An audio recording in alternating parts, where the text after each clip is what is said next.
de Marie Vareille. Lu par Lara Suyeux.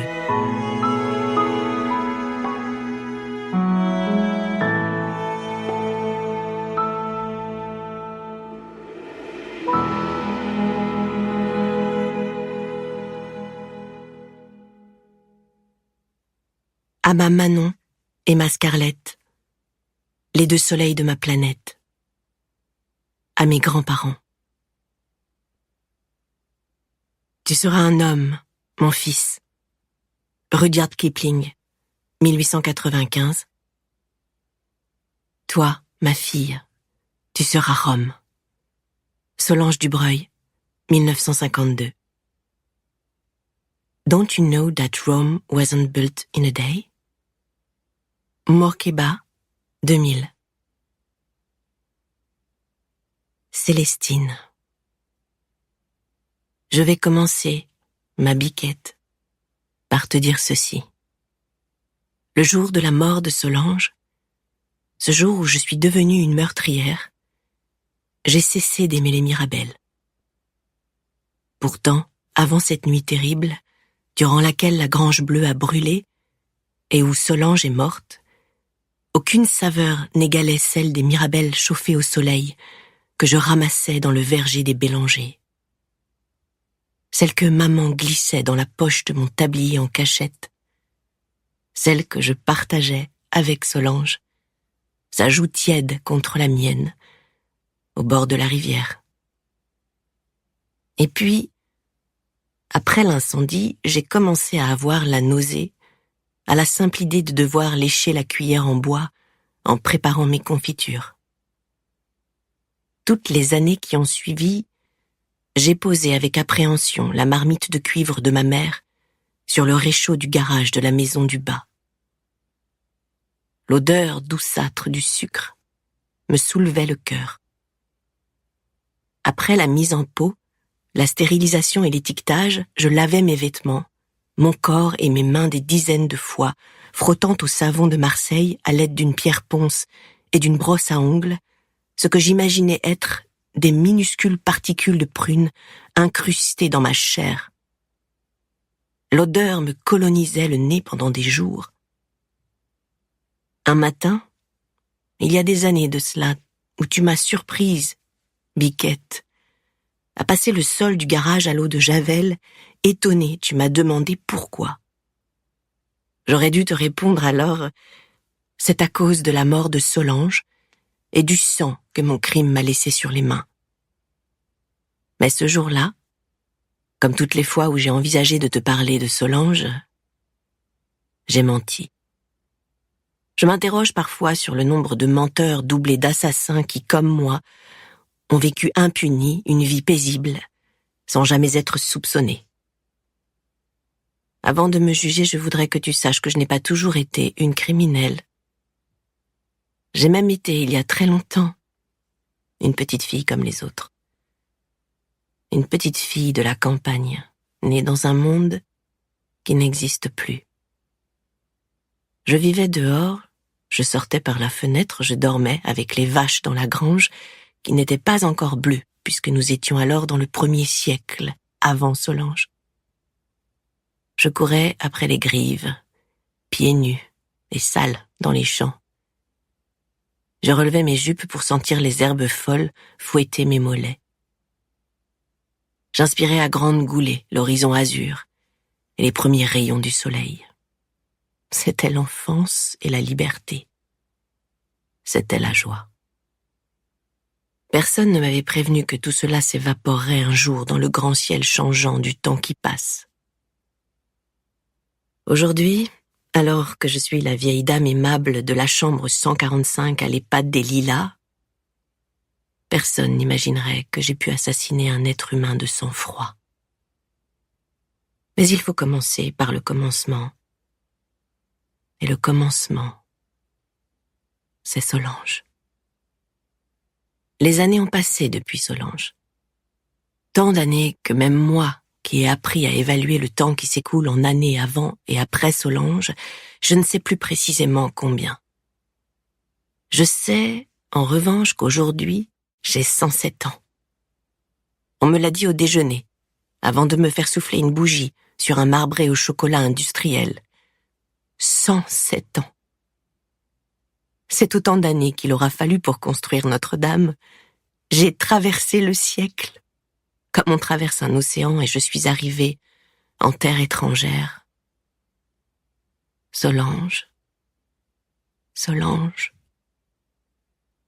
Solange. De toutes celles que j'ai volées à Jeanne, il me manque la dernière lettre de Solange, enfin je crois.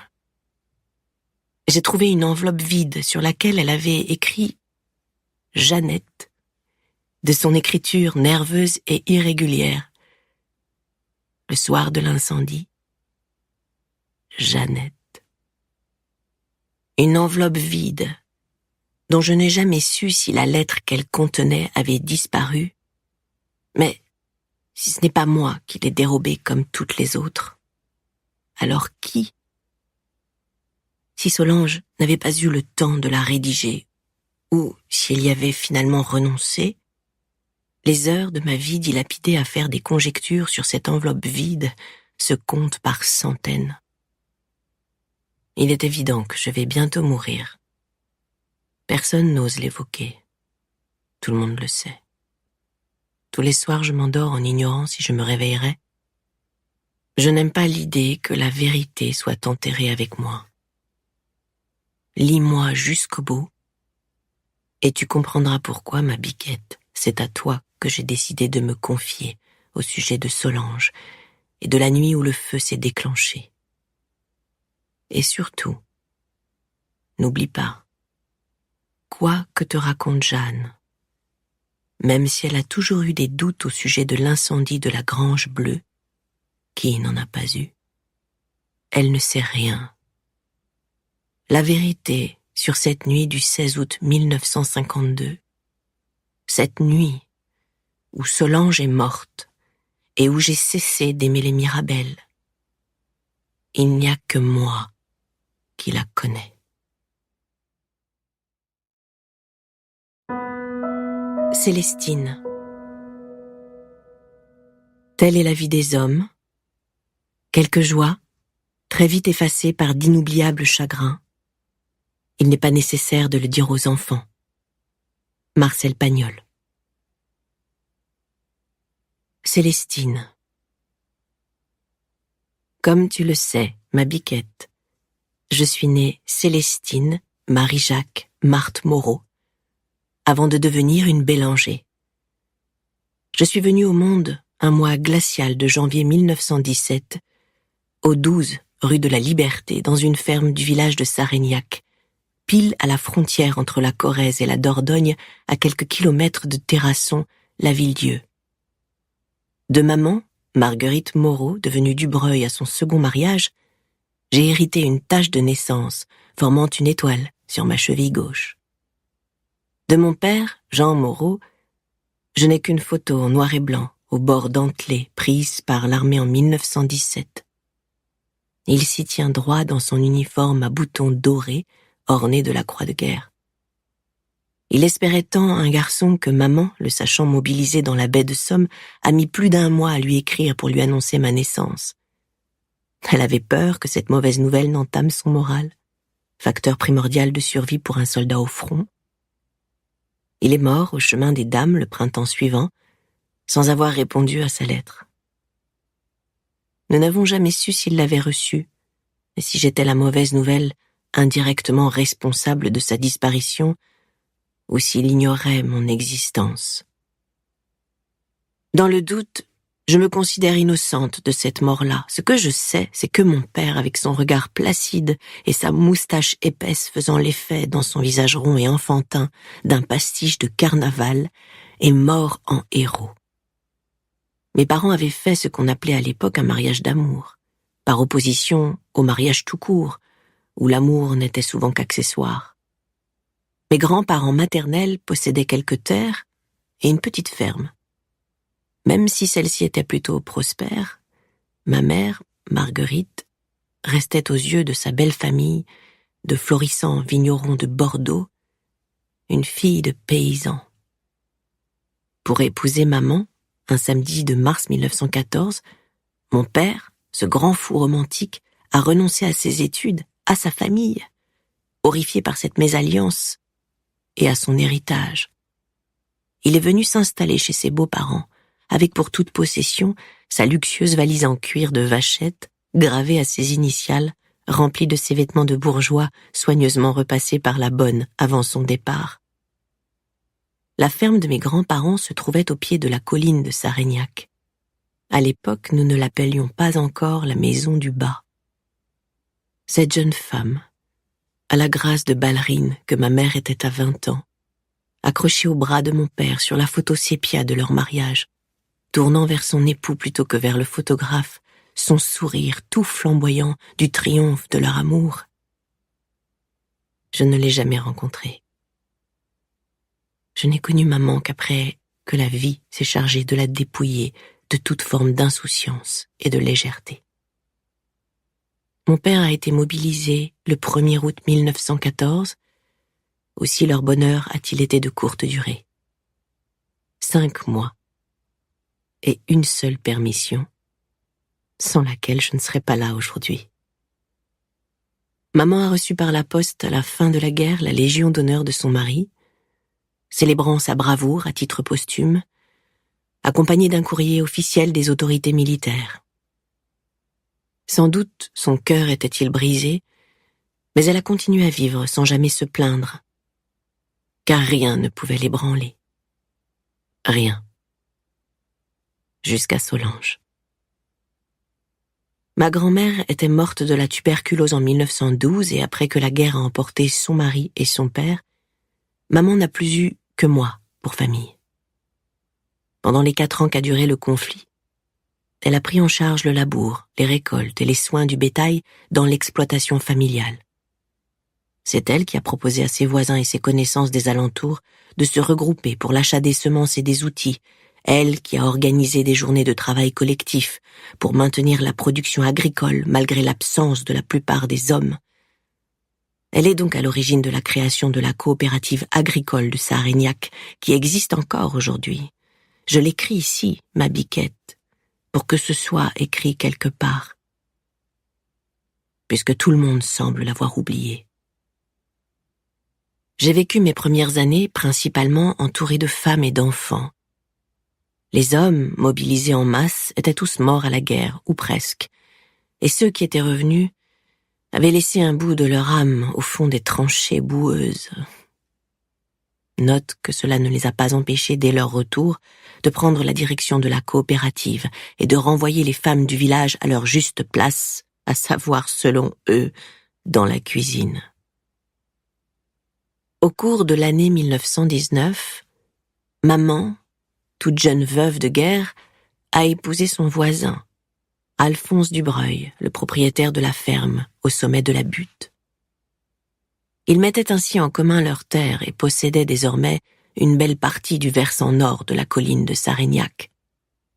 Alphonse Dubreuil avait 20 ans de plus que sa fraîche fiancée, et il était rentré boiteux de la guerre. Il prétendait avoir été blessé par un éclat d'obus allemand, mais la rumeur murmurait qu'il s'était cassé la rotule en tombant, ivre-mort, d'un chariot de ravitaillement dès les premiers jours du conflit. La rumeur disait vrai. Cependant, Alphonse a promis d'arrêter de boire, et l'affaire fut rondement menée. Ils se sont installés dans sa ferme, qu'ils ont renommée la Maison du Haut. Et l'ancienne ferme de mes grands-parents, au pied de la colline, est devenue la Maison du Bas. Pour la grange, qui n'était pas encore bleue, on disait la grange. On n'avait pas le temps à l'époque de s'encombrer de poésie inutile. Mes frères, Joseph et Marcel, les jumeaux, sont nés à l'été 1920 et le petit dernier, Lucien, 2 ans plus tard. Alphonse a vite compris qu'il avait épousé une reine, et n'ayant rien d'un roi, la grandeur de sa femme le diminuait. Après quelques semaines de vie commune, il s'est remis à boire comme un soudard. Après quelques mois, il a pris l'habitude de la secouer et de la gifler avec une régularité de métronome, en rythmant ses coups de justification qui ne convainquaient que lui. « Marguerite, Va donc t'occuper de tes gosses. Et le dîner qui est toujours pas fait. De quoi j'ai l'air, moi, avec une femme qui moissonne comme un homme? On va penser au village que c'est parce que je suis pas capable. Quant à moi, j'observais le monde, bien à l'abri dans les plis des longues jupes de laine de maman, qui prenait garde de toujours me protéger des coups d'Alphonse. Parfois elle râlait que j'étais trop dans ses jambes, et d'une petite tape affectueuse m'enjoignait d'aller voir au fond de l'étable si par hasard elle y était. Mais le plus souvent, et dès mon plus jeune âge, elle me faisait participer aux travaux de la ferme. À mes yeux d'enfant, ma mère savait tout, pouvait tout.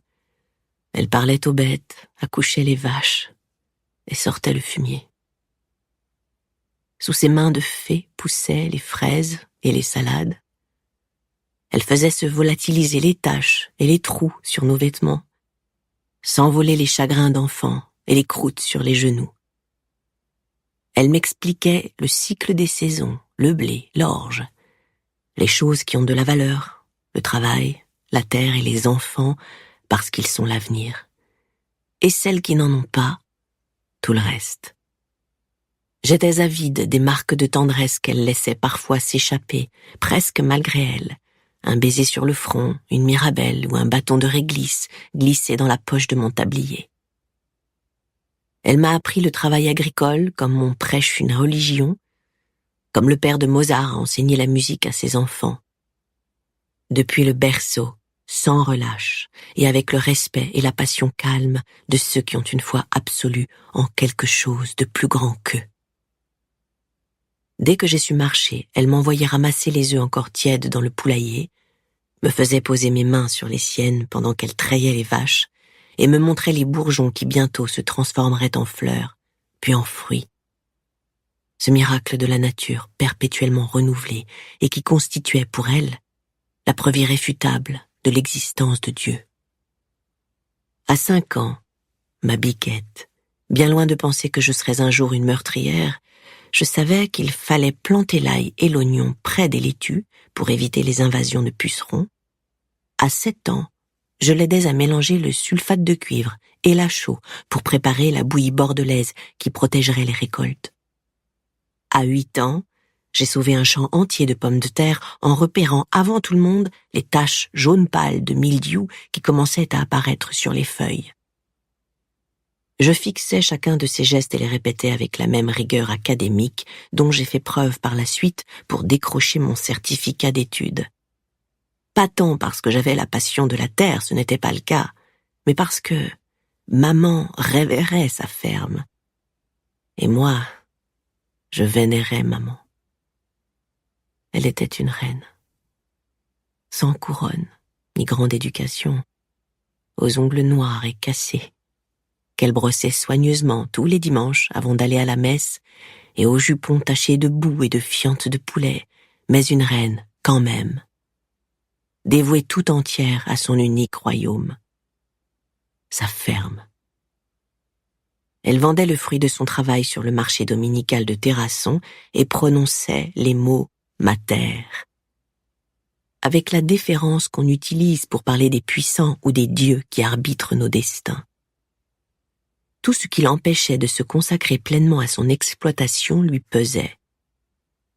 Elle a d'ailleurs confié mes 3 frères à une nourrice après leur naissance pour pouvoir revenir plus vite à ce qui lui importait vraiment, sa ferme, et ce, en dépit des récriminations d'Alphonse.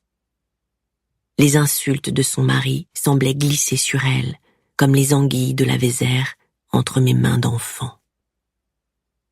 Malgré la loi de 1882 qui avait rendu l'école obligatoire de 6 à 13 ans, maman, comme beaucoup des enfants de paysans dont l'aide était nécessaire à la ferme, était peu allée en classe. Elle savait néanmoins lire et écrire, et elle possédait même quelques livres. C'était une de ses grandes fiertés. Les rares moments où elle me prenait sur ses genoux plus de quelques secondes ont été pour m'apprendre à lire vers l'âge de 5 ans. Elle s'asseyait en fin d'après-midi sur le banc de pierre dans la cour de la ferme à côté de la porte de la cuisine, toujours ouverte l'été.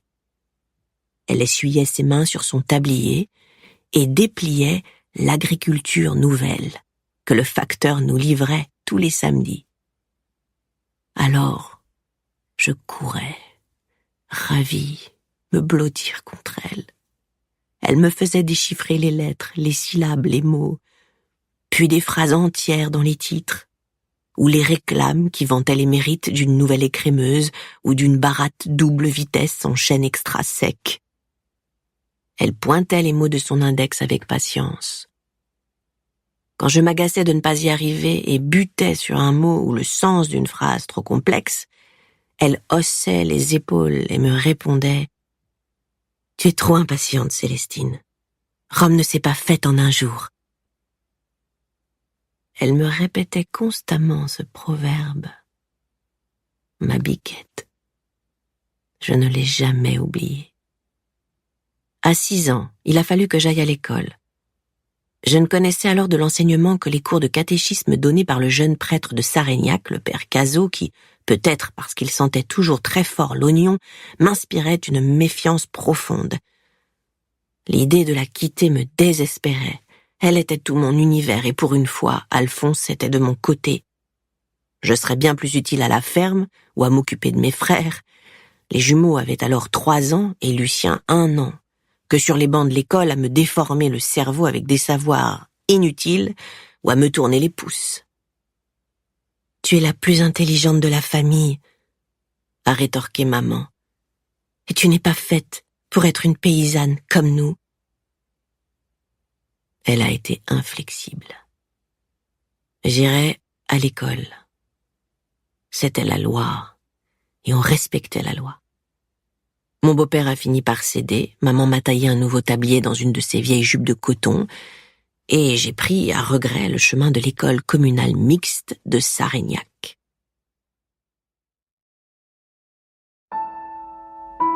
Célestine. En dépit de mes réticences, je me suis sentie aussi à l'aise en classe que dans les champs où je courais en toute liberté. J'ai tout de suite aimé l'odeur légèrement métallique de l'encre dans les encriers et celle poussiéreuse de la craie, l'alignement des pupitres en bois, la fermeté rassurante de notre instituteur, Monsieur Dujardin. Son costume 3 pièces impeccable, son col amidonné, sa cravate toujours noire, et ses lunettes rondes qu'il remontait sans cesse de son index, laissant une trace crayeuse sur l'arête de son nez. Il avait l'assurance majestueuse des hommes qui ne perdent jamais de temps à douter de leurs convictions ou de l'ordre social établi et se sentent investis de la mission de renvoyer dans le droit chemin tous les imbéciles qui osent penser différemment d'eux. Pour la petite paysanne ignorante que j'étais, il était Dieu. Je buvais ses paroles, le visage béat et levé vers l'estrade, comme sur une apparition christique. Le dimanche, à la messe, les jeunes filles lui jetaient des regards en coin et se donnaient des coups de coude, en riant en douce quand il venait s'asseoir au premier rang, son chapeau en feutre sur les genoux. Il était très croyant et ne manquait jamais un office, fait rare pour un instituteur à l'époque, la plupart d'entre eux se targuant alors d'être des anticléricaux notoires. Régulièrement, il faisait claquer sur son bureau une fine baguette de châtaignier, laissant planer sur la classe la menace d'une correction qui nous tétanisait tous. Même si à ma connaissance, il ne frappait jamais les filles. Enfin, jamais. Jusqu'à Solange.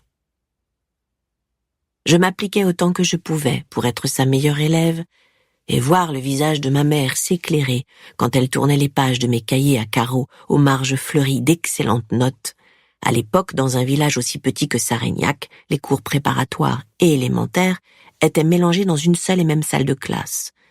Monsieur Dujardin me citait en exemple, s'émerveillant de mes étonnantes capacités en calcul, surtout pour une fille, précisait-il parfois, et il me donnait souvent les exercices destinés aux plus âgés.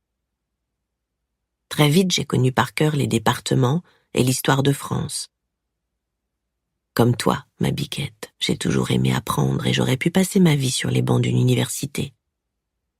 J'ai découvert Internet avec émerveillement dans les années 2000, alors que j'avais plus de 80 ans.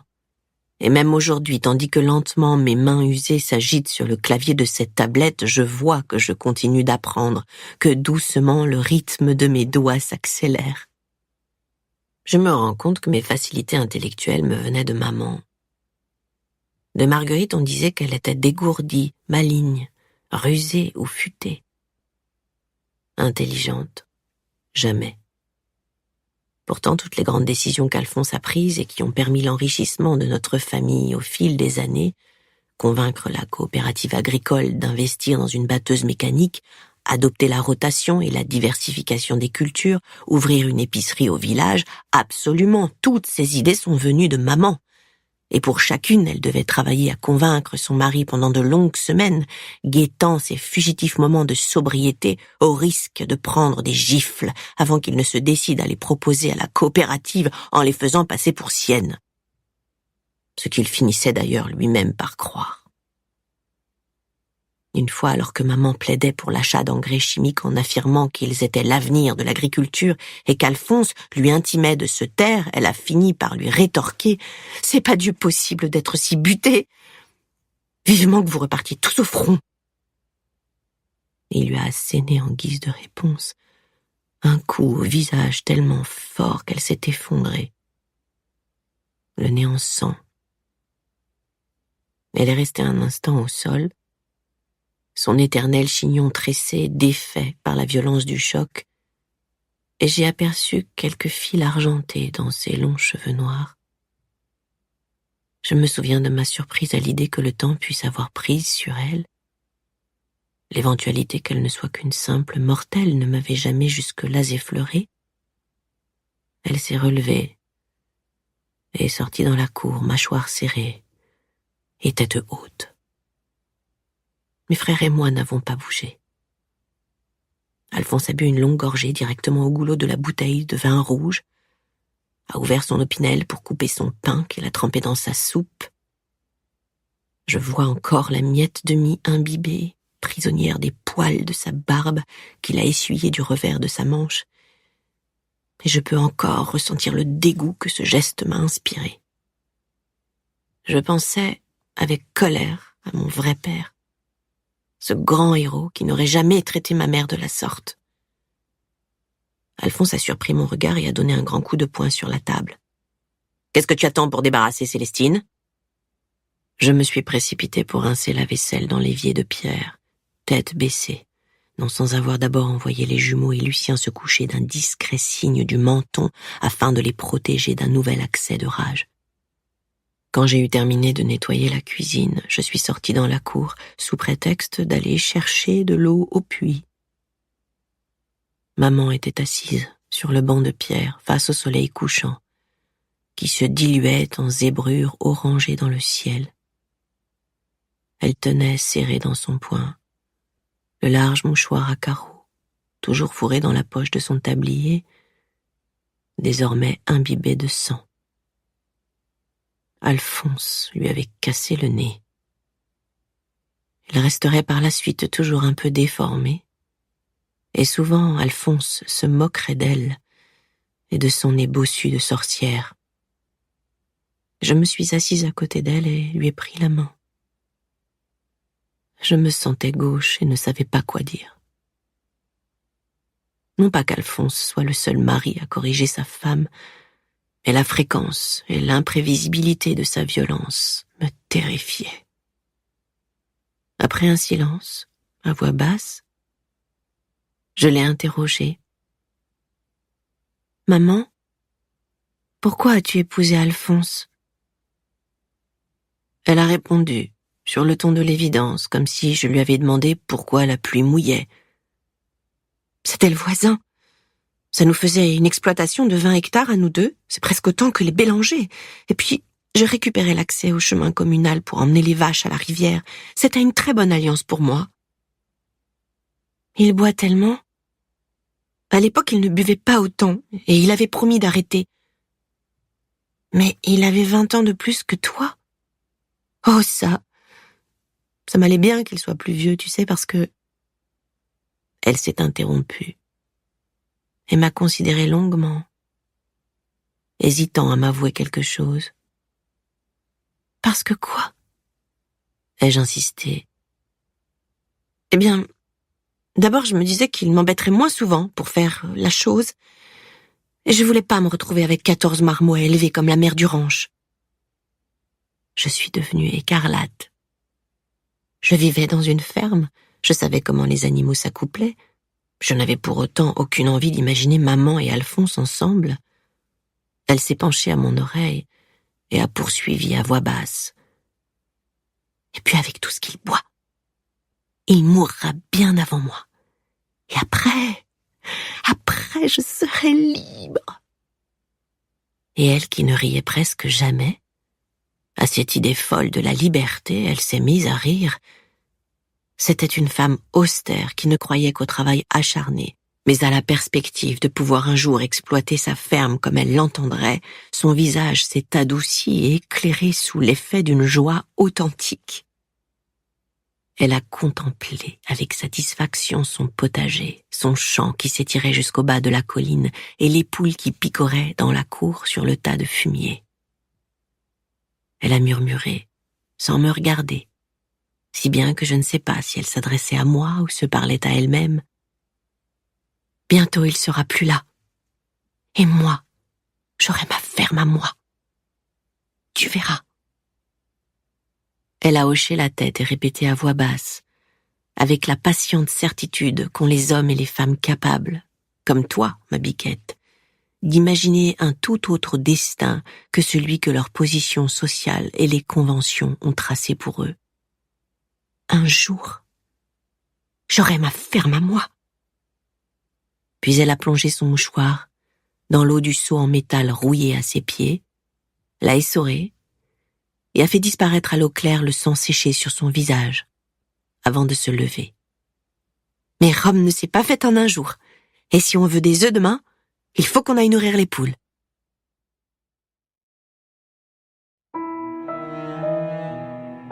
Célestine.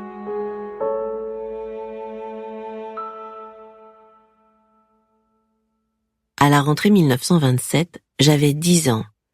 Une nouvelle institutrice est arrivée à Sarignac et l'école communale, jusque-là mixte, a été réorganisée en une école de filles et une école de garçons. J'étais désespérée à l'idée de quitter mon cher monsieur Dujardin. Il me prêtait des livres ou me conseillait ceux que je devais emprunter à la bibliothèque de l'école, le petit traité de morale pour les jeunes filles, la vie des jeunes filles chrétiennes, ouvrage qui, même si je ne l'aurais admis pour rien au monde, de peur de décevoir mon idole, me barbait encore plus qu'un sermon du père Cazot. J'avais en revanche dévoré les fables de La Fontaine, les contes de Grimm et d'Andersen, et les romans de la comtesse de Ségur. La nouvelle institutrice s'appelait Mademoiselle Rongère, Marie-Thérèse de son prénom, mais tout le monde l'appelait Ninette. Née à Sarignac, elle avait étudié à l'école normale des institutrices de Bordeaux, où, paraît-il, elle vivait seule dans une chambre de bonne, fumait et lisait le journal au café, comme un homme, ce qui alimentait les conversations des commères. Après quelques années d'enseignement à la ville, Mademoiselle Rongère était revenue dans son village natal, disait-on, pour se trouver un mari avant de coiffer Sainte Catherine. J'ai été surprise le jour de la rentrée de découvrir une jeune femme moderne, très différente de la vieille fille acariâtre que j'avais imaginée tout l'été. Elle portait une robe vert d'eau qui lui arrivait à peine en dessous du genou, ce qui a fait lever quelques sourcils maternels. Sous son chapeau cloche, ses cheveux châtains étaient coupés courts et une frange épaisse recouvrait son front.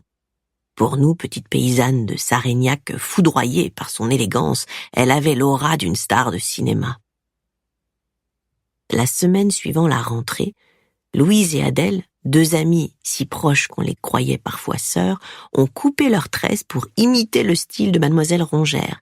Elles y ont gagné une bonne correction au martinet de la part de leurs mères respectives, un sourire amusé de notre nouvelle institutrice et l'admiration béate de tous les élèves de la classe. Inspirée par cet acte révolutionnaire, j'ai pris mon courage à deux mains et demandé à maman de me couper une frange. Non, tu n'y verras plus rien et ça te tiendra chaud au front. Pragmatisme suprême de ma mère, face auquel aucun argument ne tenait la route. À défaut de ressembler à Mademoiselle Rongère sur le plan capillaire, je buvais ses paroles et m'appliquais à mes devoirs pour l'impressionner. À la fin du premier trimestre, elle m'a convoquée. Sur le bureau en hêtre, j'ai aperçu la rédaction que j'avais rendue la veille. Je me rappelle encore le sujet. Décrivez une journée où vous avez aidé vos parents aux travaux de la ferme, parlez de ce que vous avez fait et des leçons que vous en avez tirées. Je m'étais prise au jeu et j'avais raconté une de ces journées au cours desquelles, encore toute petite, j'aidais maman à planter les carottes et à traire les vaches. Elle était penchée sur un carnet dans lequel elle prenait des notes d'une main nerveuse. Je me suis raclé la gorge pour lui indiquer ma présence et elle a levé sur moi son regard franc et intelligent. « Ah, Célestine, Monsieur Dujardin m'avait prévenu que vous étiez un bon élément et votre rédaction, comme tous vos devoirs depuis la rentrée, est excellente. Vous y faites une description très touchante de votre mère. » J'ai rougi. « Merci, mademoiselle. Que comptez-vous faire plus tard ? » « Je voudrais obtenir mon certificat d'études. » Elle a ri, et sa frange a tressauté. « D'accord, et après ? » « Après ? » Je me suis sentie gauche, avec mes sabots sales et mon tablier reprisé. « Après ? » Je ne m'étais jamais projetée si loin. J'ai pensé à maman et j'ai hésité à répondre que j'aspirais un jour à avoir ma ferme à moi. Mais ce rêve agricole, face aux discours enflammés de mon institutrice sur le génie de George Sand, ne faisait pas le poids. Après, j'aimerais moi aussi être institutrice. Elle a souri. Fort bien. Faisons de vous une institutrice alors. Vous en avez largement le potentiel. Les jumeaux m'attendaient devant l'école. Folle de joie, je leur ai expliqué que les portes de mon avenir venaient de s'ouvrir à toute volée sur des horizons nouveaux et inespérés. J'allais devenir institutrice. J'imaginais la fierté de maman et la sidération d'Alphonse face à une telle réussite. Cette pauvre petite ambition de provinciale doit te faire sourire, ma biquette. Toi qui as toujours su rêver plus loin que les autres, mais pour moi, alors, c'était plus que ce que j'avais osé imaginer. Mes frères ont ri avec moi, même s'ils ne comprenaient pas tout, ravis de mon enthousiasme. Mademoiselle Rongère a tenu sa parole, m'ensevelissant sous les exercices supplémentaires qu'elle corrigeait avec une inflexible sévérité. Elle me conseillait des lectures très différentes des ouvrages moralisateurs que me préconisait Monsieur Dujardin et me prêtait ses propres livres. J'ai dévoré tout Jules Verne, George Sand, la scandaleuse Colette, puis Zola, Balzac, Flaubert et même Conan Doyle. Ma passion pour les romans exaspérait Alphonse, pour qui perdre du temps à lire des événements qui ne sont jamais arrivés à des gens qui n'ont jamais existé relevait de la démence. Il a même jeté une fois le tour du monde en 80 jours, au feu, après m'avoir giflé, parce que bien trop profondément plongé dans les passionnantes aventures de Phileas Fogg, je ne l'avais pas entendu m'ordonner de préparer le dîner. La ferme grandissait, Alphonse s'enrichissait, et nous employions alors 2 garçons de ferme. Maman tentait de me décharger un peu des travaux agricoles pour que je puisse lire et étudier, ce qui surprenait tout le monde. Évidemment, je continuais de me lever à l'aube pour ramasser les œufs, balayer la cuisine et préparer le petit déjeuner avant de partir à l'école. J'aidais quand je rentrais. Mais le soir était réservé à mes devoirs et à la lecture. Maman m'encourageait à lire sans avoir la moindre idée du contenu des romans que je dévorais. Si elle avait entrevu ne serait-ce qu'une page des Claudines ou même de Nana, elle aurait été horrifiée. Discrète, très prise par mon travail scolaire, je n'avais pas vraiment d'amis proches à l'école. À la récréation, plutôt que de jouer au loup ou à la marelle, je préférais m'isoler dans mes livres, non sans une certaine pédanterie, je m'en rends compte aujourd'hui. Le jour où, en larmes, j'avouais à mademoiselle Rongère que je ne pourrais pas lui rapporter le roman qu'Alphonse avait jeté dans le poêle, elle m'a tendu son mouchoir en riant. « Séchez donc ses pleurs. Contrairement à vous, je ne suis pas une grande amatrice de Jules Verne, et ce livre-ci, en particulier, m'avait beaucoup ennuyée. Mais si vous l'appréciez, en voilà un autre pour vous consoler. » Elle m'a donné une édition rouge et dorée de La Terre à la Lune. Je vous l'offre. Je tenais le roman entre mes mains, éperdu de reconnaissance. Je me suis confondue en remerciements. Je n'avais jamais eu un livre à moi, un livre qui m'appartienne, et sur la première page duquel, plus tard dans la soirée, je pourrais écrire mon nom au crayon à papier. Mademoiselle Rongère est venue plusieurs fois jusqu'à la ferme pour parler à Alphonse et maman et les convaincre de me laisser poursuivre ma scolarité après mon certificat d'études. Elle m'avait fait une lettre de recommandation pour que je puisse entrer en pension à l'école primaire supérieure, équivalent du collège actuel à Brive où elle avait elle-même étudié. Alphonse, malgré les arguments de maman, a catégoriquement refusé de payer un centime pour une éducation qu'il jugeait parfaitement inutile, voire dangereuse. Le fait qu'une partie des terres appartenait à l'origine à maman, qu'elle y travaille plus que lui, et soit la principale génératrice du revenu n'y changeait rien. Le compte en banque était à son nom à lui, et rien ne pouvait en sortir sans son accord. Telle était encore la loi il n'y a pas si longtemps. Pense-y, ma biquette, la prochaine fois que tu retireras au distributeur sans réfléchir l'argent que tu as gagné par ton travail, c'est un privilège que tes grands-mères n'ont pas eu et pour lesquels des inconnus se sont battus à ta place. Mademoiselle Rongère a fait jouer ses relations et usé de son statut d'ancienne élève pour me décrocher une bourse. Alphonse a fini par céder. Avec lui, étrangement et malgré sa violence, maman arrivait presque toujours à ses fins. À la fin de l'année 1929, j'ai obtenu mon certificat d'études. Dans la salle de la mairie, bondée de familles, en habits du dimanche, nous avons bu un verre de vin pour célébrer l'événement. Je n'ai jamais vu maman aussi fière que ce jour-là.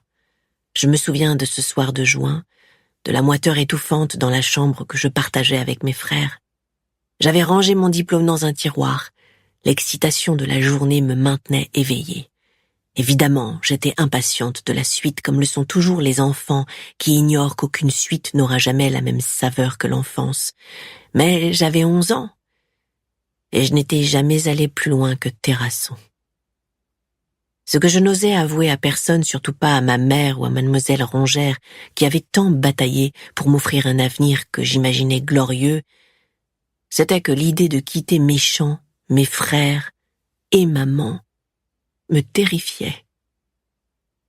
Déchirée entre l'excitation et l'appréhension, l'enfance et l'adolescence qui se profilaient à la rentrée prochaine, j'avais l'humeur changeante. Si j'avais su ce que le futur nous réservait, j'aurais profité de ces ultimes instants de légèreté et d'insouciance. C'était le dernier été avant Solange, et le chaos qui déferlait immanquablement dans son sillage n'allait pas tarder à s'abattre sur moi.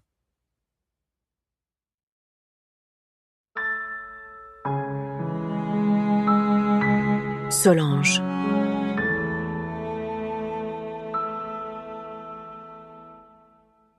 Pour être hanté, nul besoin de chambre, nul besoin de maison. Le cerveau regorge de corridors, plus tortueux les uns que les autres. Emily Dickinson. Solange. École de redressement pour jeunes filles de Cadiran, 7 juin 1945. Jeanne. Ma Jeannette, mon amour. Ma toute belle. Être séparée de toi m'est insupportable. Ma chair souffre depuis qu'elle a été arrachée à la tienne, et mon cœur, lui, est ravagé par le chagrin et le manque, au point que je perds parfois le sens de la réalité. Tu es mon plus grand amour, ma Jeannette. Dans ma vie, je ne peux imaginer que je connaîtrai un jour sentiment plus violent et plus tendre que celui que j'ai pour toi. Ne crois pas, ma douce, que je t'ai quittée de mon plein gré. On m'a internée de force à l'école de préservation pour jeunes filles de Cadiran. Ce nom, laisse-moi en rire, pour une fois. Moi qui ne fais que pleurer depuis notre séparation. On ne nous préserve de rien ici, si ce n'est de notre libre arbitre. Qu'auraient à m'apprendre les gardiennes austères de ce château des brumes, hantées par les lambeaux des âmes de celles qui m'ont précédée? Rien. Elles m'ont coupé les cheveux courts et habillée d'une robe grise et rêche. Elles ne m'ont autorisé à conserver que ma médaille de baptême par respect pour le profil de Jeanne d'Arc qui y figure. Retiens bien les noms de ceux qui ont adressé au juge le rapport de moralité qui m'a expédié ici, avec mes sœurs d'infortune. Les mauvaises filles, les filles mères, les vagabondes, les prostituées et les hystériques, et quoi qu'il arrive, ne fais jamais confiance à ces hommes, ils sont pires que le diable.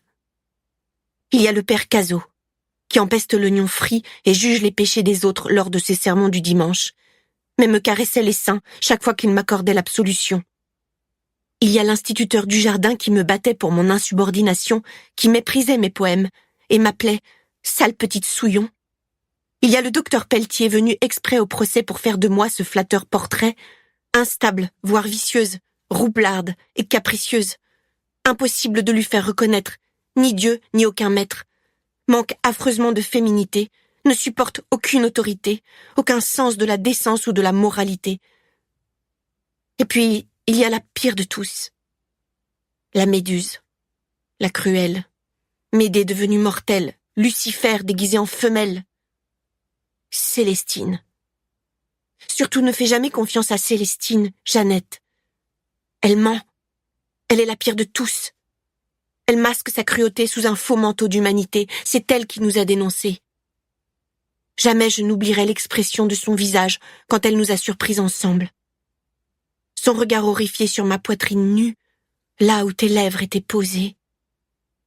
Jeannette, je n'ai pour t'écrire que ce vieux cahier, volé dans le cellier du château des Brumes, et ce crayon à papier que je cache sous le matelas infesté de puces. Sans toi, la solitude s'étend à perte de vue. Tout s'effacera, puisque rien ne dure, sauf mes mots dans ce cahier. Bientôt libérés de leur prison de papier, ils s'envoleront, ma douce, à tire-d'aile, pour se poser, tels des hirondelles, autour de toi, dans les blés dorés. Je finirai bien par trouver le moyen de m'évader, Jeannette, et ensemble, nous nous enfuirons, loin du château des Brumes, loin de la ferme et de la grange bleue. Mais Rome ne s'est pas faite en un jour. Et élaborer un plan va sans doute me prendre un peu de temps. J'entends le pas traînant d'une gardienne. Sur le carrelage du couloir, je dois vite cacher mon cahier. Ici, je ne crois pas avoir le droit de faire ce pourquoi j'existe sur cette terre. Écrire. Puisqu'hurler, paraît-il, relève de l'indécence. Et qu'est-ce qu'écrire? Si ce n'est hurler en silence. S.D.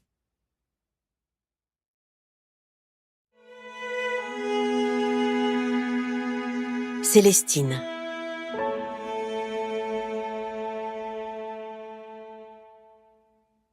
Au pensionnat de Brive, je me suis fait une amie, Josette, une blonde enjouée et drôle dont la bonne humeur et les traits d'esprit m'ont consolé d'être si loin de ma famille et de ma campagne.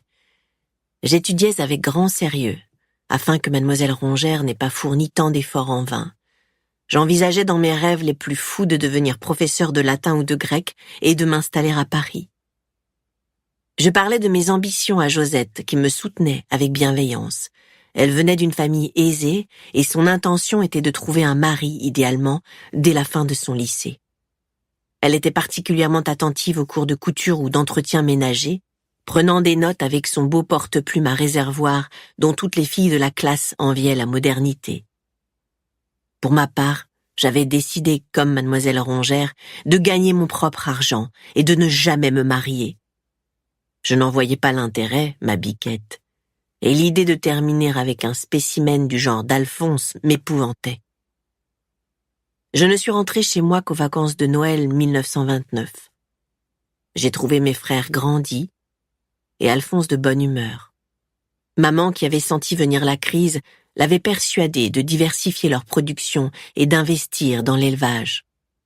Une partie de leur terrain servait désormais à produire du trèfle ou de la luzerne et la grange, qui n'était pas encore bleue, avait été agrandie pour stocker les fourrages. L'été précédent, Le dernier été avant Solange, donc, maman avait convaincu Alphonse de racheter une bicoque délabrée sur la place de l'église avec l'idée de la rénover pour en faire une épicerie. Elle s'était mise à faire des fromages et le marché dominical ne suffisait plus à écouler sa production. Elle vendrait aussi dans sa boutique des conserves, de la charcuterie et des pâtés provenant des fermes alentours. L'affaire, grâce à son grand sens commercial, s'est rapidement révélée fructueuse. Malgré la crise économique qui avait fait chuter le cours des céréales, notre famille vivait bien. Pour Noël, Alphonse a même acheté une bicyclette aux enfants. J'aidais maman à tenir l'épicerie pendant les vacances. Elle ne se plaignait pas, mais semblait fatiguée. « Je sors », m'a-t-elle dit un matin au magasin quelques jours après le réveillon. « J'ai promis de livrer ses courses avant 11h30. Tu pourras fermer avant de rentrer déjeuner. Avec cette pluie, je ne pense pas que tu auras grand monde. Il faudra juste préparer la commande pour les Bélanger. L'heure bonne va venir la chercher d'ici 1 heure. » Le domaine des Bélanger se situait sur le versant le mieux exposé de notre colline. Maman avait beaucoup de respect pour ses voisins dont la ferme était la plus prospère de Sarignac. Quant à moi, j'allais avec mes frères ramasser les mirabelles tombées de l'autre côté de la barrière qui séparait notre champ de leur beau verger. Et quand nous étions sûrs que personne ne nous voyait, nous nous glissions sous les barbelés pour aller les cueillir à même l'arbre. J'ai vaguement hoché la tête, plongé dans l'assommoir d'Émile Zola, emprunté à la bibliothèque du pensionnat avant les vacances. Affalé sur le comptoir en noyer et captivé par le récit passionnant des malheurs de cette pauvre Gervaise, je n'ai pas pris garde au tintement de la clochette annonçant l'arrivée d'un client. Un raclement de gorge m'a arraché à mon livre et j'ai dû lever la tête. « Bonjour, vous désirez ?» ai-je demandé, dissimulant mal mon agacement d'avoir été interrompu. Devant moi se tenait un jeune homme qui n'avait pas 20 ans. Ses yeux, d'un brun sombre, m'observaient avec une curiosité un peu moqueuse. « Désolé de vous déranger, mademoiselle, je viens chercher mes courses. »« Vos courses ? Marguerite n'est pas là ? » ?»« Je viens de la part de ma mère, Mélanie Bélanger. Elle m'a dit que ce serait prêt. » J'ai mis quelques secondes à me souvenir de la liste de courses que ma mère m'avait demandé de préparer avant de quitter la boutique.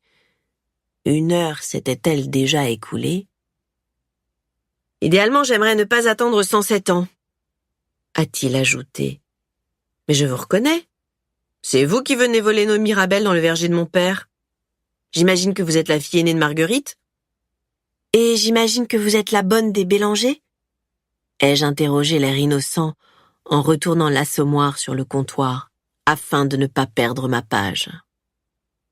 Contre toute attente, il a ri de mon impolitesse, puis il a saisi mon roman, a attrapé un morceau de papier qui traînait, l'a glissé à l'intérieur et l'a refermé. « Vous êtes drôle, mais vous devriez prendre plus soin de vos livres, » a-t-il déclaré, avec le plus grand sérieux. Il a jeté un coup d'œil au titre et a poursuivi avec une petite moue. « Zola ? Vraiment ? Un choix surprenant pour une petite épicière. »« Je ne suis pas une petite épicière, » ai-je rétorqué en levant le menton. « Je fais des études à Brive, où j'ai même obtenu une bourse. Je serai professeur de français, de latin et de grec, ou peut-être même un jour une écrivaine très connue. »« Écrivaine, vraiment ? Voilà une jolie ambition pour une fille. Je vous en félicite. Je ne voulais pas vous vexer, c'est simplement que, pour ma part, je préfère Balzac. » J'ai haussé les épaules. « Eh bien, moi, je préfère Zola, parce qu'il n'écrit pas que pour les riches, et puis Balzac m'ennuie, il ne parle pas de la vraie vie. » Il a souri. « Vous n'êtes pas un peu jeune pour connaître la vraie vie ?» J'ai levé les yeux au ciel, et me suis emparée de la liste de courses. Les noisettes, une douzaine d'œufs, 2 bocaux de sauce tomate, un pâté de sanglier. Je posais les produits sur le comptoir, en cochant les éléments au fur et à mesure sur la liste. Il m'observait en silence, avec un mélange de curiosité et d'amusement. Quand tout a été prêt, j'ai enveloppé sa commande dans une feuille de papier journal. « Vous devriez prendre des pralines, » ai-je ajouté. « Elles sont délicieuses. Mon plus grand rêve est de dévorer tout le bocal. » « Mettez-les-moi alors. »« Combien ? toutes. J'ai haussé les sourcils. Vraiment? Il a hoché la tête, l'air sérieux. J'ai roulé une feuille de papier en forme de grand cornet pour y verser les friandises et les ai posées devant lui avec le reste des commissions. Voilà. Ça vous fera 18 francs et 52 centimes. Il m'a tendu 20 francs, j'ai ouvert le tiroir du comptoir qui faisait office de caisse et lui rendu la monnaie. Vous êtes drôle! Vous lisez Zola? Vous savez faire des maths et vous avez un sourire à damner un sein? A-t-il fait remarquer. Votre seul défaut, finalement, c'est d'être encore une petite fille. Sinon, je vous aurais épousée. J'ai éclaté de rire. Sachez que je n'ai aucune intention de me marier ni avec vous ni avec un autre. Je n'ai pas besoin d'un mari qui me mettrait des bâtons dans les roues. Vous avez bien raison. Il a pris ses courses et s'est dirigé vers la sortie. Bonne lecture, mademoiselle. À l'occasion, donnez une chance à Balzac. Je crois que vous pourriez être surprise. Vous oubliez vos pralines? Elles sont pour vous, ainsi vous n'aurez plus à résister à votre envie de vider le bocal. Le seul moyen de se délivrer d'une tentation, c'est d'y céder, a-t-il lancé en sortant. Grâce à ce goujat, le reste de la matinée que j'ai passé à lire en croquant mes pralines s'est révélé merveilleux. Au déjeuner, maman m'a demandé « Tout s'est bien passé avec la bonne des Bélanger ?» Je jouais du bout de ma cuillère avec mes lentilles au lard, l'appétit coupé par mon orgie de sucreries. « C'est un des fils qui est venu, pas la bonne. »« Lequel ?» J'ai haussé les épaules. « Je ne sais pas. Celui-ci, je ne me souviens pas de l'avoir croisé, un grand, brun. Il devait avoir 18 ou 19 ans. » Ce doit être l'aîné alors, Édouard. Il est là pour les vacances, il est parti faire sa médecine à Bordeaux. Un élève brillant, comme toi. Il a toujours dit qu'il ne reprendrait pas la ferme. Tu penses bien qu'au début, Jean Bélanger était furieux. Enfin, avec un futur médecin dans la famille, maintenant, il est fier comme un coq. Quelques jours plus tard, alors que je descendais dans la cuisine pour préparer le café, j'ai trouvé maman évanouie sur le carrelage. La casserole de lait renversée encore à la main. Je me suis précipitée, et les larmes aux yeux, je lui ai tapoté les joues. Elle a repris connaissance. « Ce n'est rien, » a-t-elle marmonné. « Un petit coup de mou. »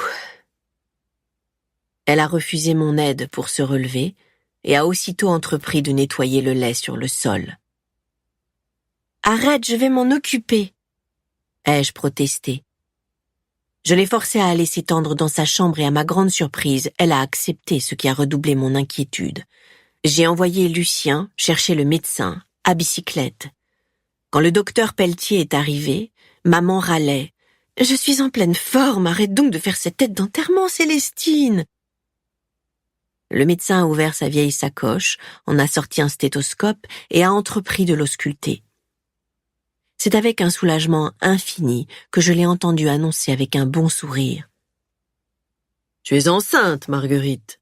Tu dois juste te reposer un peu. » Je me suis retenue de battre des mains à ce qui me paraissait être une bonne nouvelle. Maman, elle, a pâli. « C'est pas possible à 37 ans !» s'est-elle exclamée avec désespoir. « Je pensais que j'en avais fini avec ça !» Jusqu'à la fin des vacances de Noël, elle a semblé sombre. Le médecin lui avait prescrit du repos. Pourtant, malgré de violentes nausées, je ne l'ai jamais vue travailler autant. Elle a même décidé de renvoyer l'un des garçons de ferme, déclarant que les jumeaux étaient en âge de s'occuper des bêtes. Elle n'a plus parlé de sa grossesse et je n'ai pas osé aborder le sujet. Plus le jour de mon retour à Brive approchait, plus elle se montrait tendre avec moi. Elle déposait parfois un baiser sur mon front, sans raison particulière. Tard le soir, elle venait remonter la couverture sur moi quand elle me pensait endormie, et restait quelques instants assise sur le lit que je partageais avec Lucien, sa main caressant mes cheveux. Je feignais le sommeil pour faire durer ces moments précieux. Elle m'a raccompagnée au train pour Brive avec les garçons. Non sans avoir au préalable lavé mon linge et bourré ma valise de bocaux de pâté et de confiture de Mirabelle. Je retenais mes larmes en leur faisant mes adieux. Malgré mon chagrin, j'étais impatiente de retrouver la ville, mes livres, mon amie Josette et mes professeurs au pensionnat. Mon avenir ne serait pas à la ferme, je l'ai décidé une fois pour toutes cet hiver-là. Quels que soient les sacrifices et les efforts nécessaires, et même si j'aimais et respectais ma mère plus que tout au monde, je n'avais plus aucune envie de finir comme elle.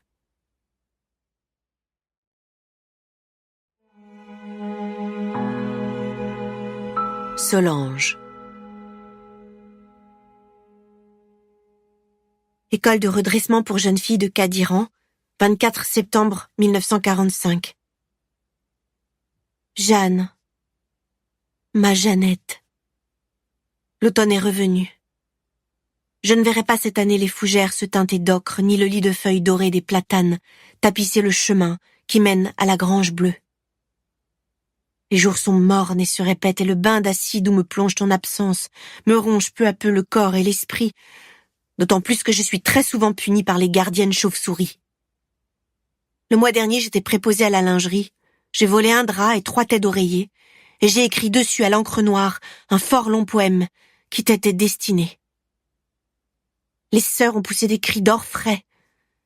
Le fait qu'elles imaginent qu'on puisse salir quoi que ce soit avec de la poésie en dit long sur leur sinistre folie. Elles ont brûlé les draps de peur que mon œuvre ne soit celle du diable. Des semaines de travail acharné. 3400 de vers partis en volutes de fumée par la cheminée de l'office. Cela n'a pas grande importance. L'essentiel est d'écrire et non d'être lu. Et quelques milliers de lignes perdues ne sont rien face à tous les alexandrins qui me coulent des doigts et que je compte bien t'offrir, ma douce, quand enfin nous nous retrouverons. Je me sens très agitée. Aujourd'hui, Célestine est venue me rendre visite. Elle a apporté des merveilles recouvertes de sucre glace dans un torchon à carreaux, des mirabelles du verger et tout un seau débordant de ses larmes salées. Je n'ai touché à rien, ma Jeannette, ne t'inquiète pas. Tout était empoisonné, vois-tu. Je soupçonne parfois que Célestine veut me tuer. Cela ne lui suffira pas de m'avoir fait enfermer. Elle ne me pardonnera jamais d'être la seule à connaître son terrible secret. Je lui ai dit, si tu oses revenir, je dirai à tout le monde ce que je sais. Elle est devenue plus blanche qu'une lune d'hiver. Entre nous au parloir, une simple table en noyer me protégeait de sa cruauté. Je pensais ne surtout pas lui montrer la peur qui dégouline à l'intérieur. Célestine a osé, cette traîtresse, me parler de toi. Mais je n'ai pas bougé, pas même un cil, pas même un doigt. Alors elle a évoqué la guerre, le deuil et les privations qui perdurent depuis l'armistice. Je ne supporte pas qu'on parle de la guerre, Jeannette. Sa simple mention ralentit les battements de mon cœur, sclérose mon corps et mon esprit dans la haine et la peur, fait remonter dans mon souvenir ce jour terrible où j'ai cru mourir. Le jour de la grande fracture. Mais je ne veux surtout pas y songer, ni maintenant, ni jamais. Une chauve-souris est venue me chercher, et tout était terminé. J'ai laissé sur la table le torchon, les merveilles et les mirabelles de Célestine.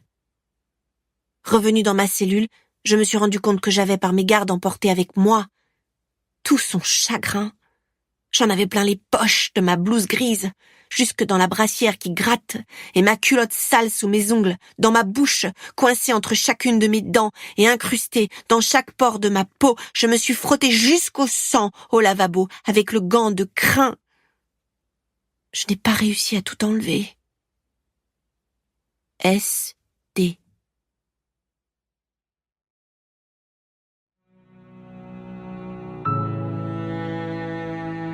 Célestine.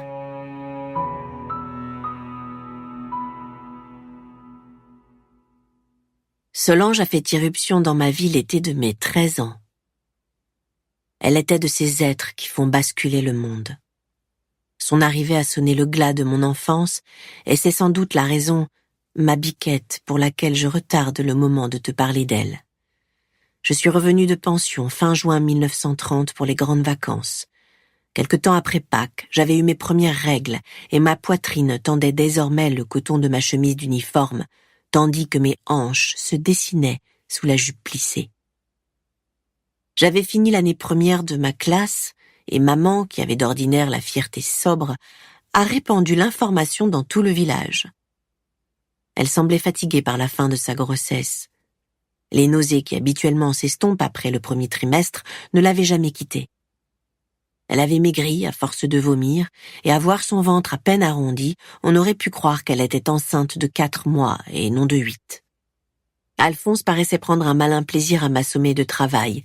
Il exigeait que je vienne au champ avec les garçons, aider à la récolte, critiquait les plats que je cuisinais, et se moquait de ce qu'il appelait mes manières de grande dame. Je ressentais face à lui un besoin de rébellion nouveau que j'avais du mal à contenir, malgré ses gifles et ses coups. Je le méprisais, et le pouvoir tyrannique qu'il exerçait sur nous m'était devenu insupportable.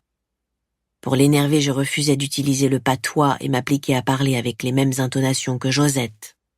« Arrête de faire la fière !»« C'est pas possible d'être aussi précieuse !» s'irritait-il, en me bousculant quand il me voyait attacher soigneusement mon chapeau au soleil pour ne pas attraper de taches de rousseur, brosser et limer mes ongles ou refaire mes tresses quand des mèches s'en échappaient. Le travail agricole en plein soleil m'épuisait. Seule la perspective de mes prochaines retrouvailles avec Josette m'aidait à tenir. Je lui écrivais des lettres remplies de descriptions aussi bucoliques qu'absurdes de la campagne corrézienne et des rives ensoleillées de la Vézère, incapable de lui avouer en quoi consistaient réellement mes journées. J'avais honte, ma biquette. Josette passait les vacances au bord de la mer, à Nice, dans un hôtel que j'imaginais aussi somptueux que les gravures du château de Versailles dans notre livre d'histoire. Elle me dépeignait la mer que je n'avais jamais vue, racontait des anecdotes croustillantes et des promenades en bateau. Malgré mon amitié pour elle, j'étais jalouse de ce quotidien si éloigné de ma propre réalité. Il faisait une chaleur à crever fin août, le jour où ma vie a basculé. Je me rendais compte que le travail agricole m'avait empêché de lire et d'étudier autant que je l'aurais voulu pour bien préparer ma rentrée, et j'étais d'une humeur massacrante. Perché en haut d'une échelle, j'alignais des bocaux de sauce tomate sur une étagère de bois du magasin.